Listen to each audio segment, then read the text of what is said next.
Carl practices in Kentucky and Indiana. Right. His number is 1-800-ACCIDENT. Our number right now is 502-276-2118. And we do have a call. So yeah, we do. Henry from West Louisville, you're on the phone. Good morning, Henry. Good morning, Henry.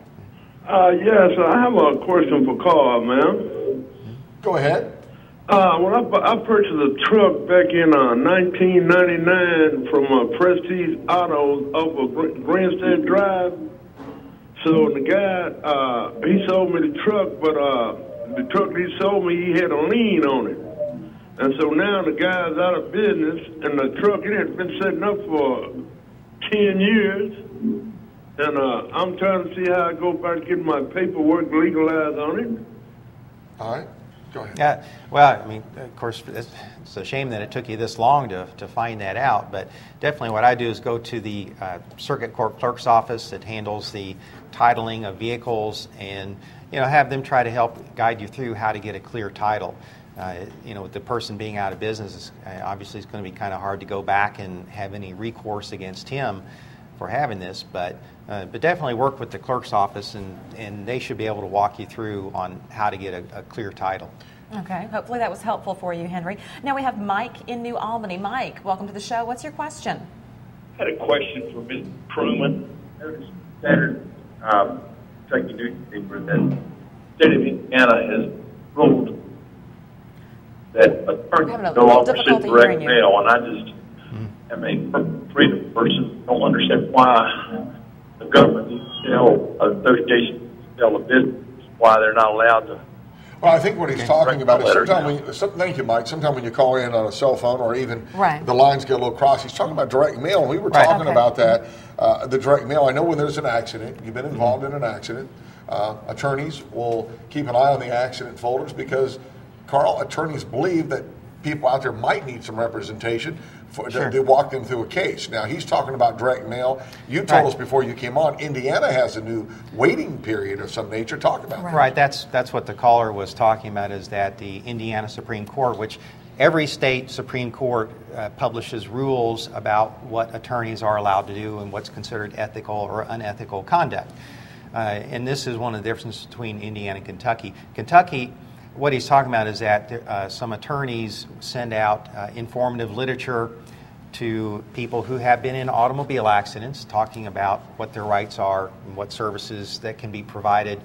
And so in Indiana, the Indiana Supreme Court just last week issued a new rule which takes effect January the 1st, where an attorney has to wait 30 days. So from the day of the accident, the attorney has to wait 30 days before sending any what's called direct mail or direct mail literature to see people who have been involved in accidents. Kentucky's had that rule for some time now. So, in Kentucky, attorneys already don't do that. So the issue here is, well, first of all, the what's called commercial free speech. There's been some constitutional challenges to a 30-day waiting period. The other issue is more importantly, which I think should be a bigger concern, are the insurance industries, the insurance adjusters who don't have any such rules to go by. And, I've heard of situations where insurance adjusters actually show up to a hospital bed and say, oh, don't worry, we're going to take care of your medical bills, just sign here, I've got a check for you. So if someone's in a traumatized or weakened or susceptible state, that's much more dangerous. Where someone gets a literature in the mail from an attorney. I mean, we all get literature in the mail every day with credit card offers or political advertisements, and most of it just goes in the trash. But there's nothing that forbids you from calling an attorney as soon as you have an incident, whether it's an accident, workers' comp, Social Security, disability, or other question. You can go to the trumanlaw.com and get information. You can email them there with confidence. You can also call them 1-800-ACCIDENT anytime, 24/7. They will get back with you. He has a full staff in Kentucky and Indiana. And we are taking your calls this morning with the legal line and Karl Truman, 502-276-2118. We are, and we do have another call on the line from Mike in Shively. Mike, welcome to the show. What's your question for Karl? Yes, a couple of years ago, my girlfriend was driving my car in New Albany, and she slid on a patch of ice, hit a guardrail, and they used to take citations, like that, and yesterday, after 2 years, I got a bill from New Albany for $1,050. I just wanted to... Carl? Okay. 2 years old.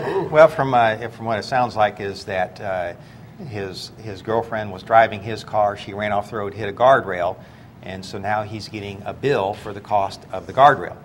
Well, interesting, the statute of limitations is 2 years to make a claim for negligence. So if they've waited till after 2 years to make a claim, then they really don't have a claim.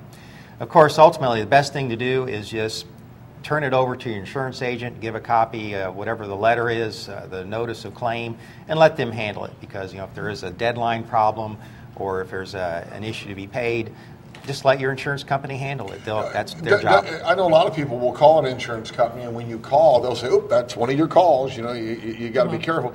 Should he understand the law before he calls the insurance and say, "Well, it's past 2 years. I heard Mr. Truman," or what should he do in that case? And even though they want $2,000 or whatever it is, what if the damage is really only $1,200 and they're inflating it? But that's the job. If you have a claim, I get a call from people that say, well, are they going to come after me personally or anything? But that's why you pay that premium. That's why you have that insurance coverage. So just turn it over to your insurance company and don't lose sleep over it. Hey, I want to get a quick email in here. Katie in Louisville is emailing us live at WBKI.TV. Carl can answer this one pretty quick. She says, I heard the story about the football game where all those cars got keyed. What should I do if that happened to me? If I report it to my insurance company, will they be able to do anything? And will my rates go up if she reports like a small, because they take you called us, that's one of your freebies. So, well, certainly, obviously, I assume that person's not going to be able to be caught, or sometimes they have video surveillance. They could find the person.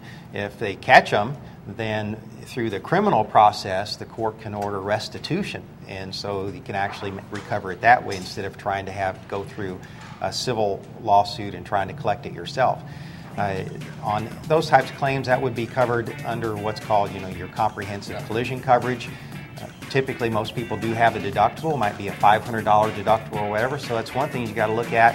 How much is it going to cost to fix it versus your deductible? All right. We'll be back next week, Tuesday, with the WBKI Legal Line with Karl Truman.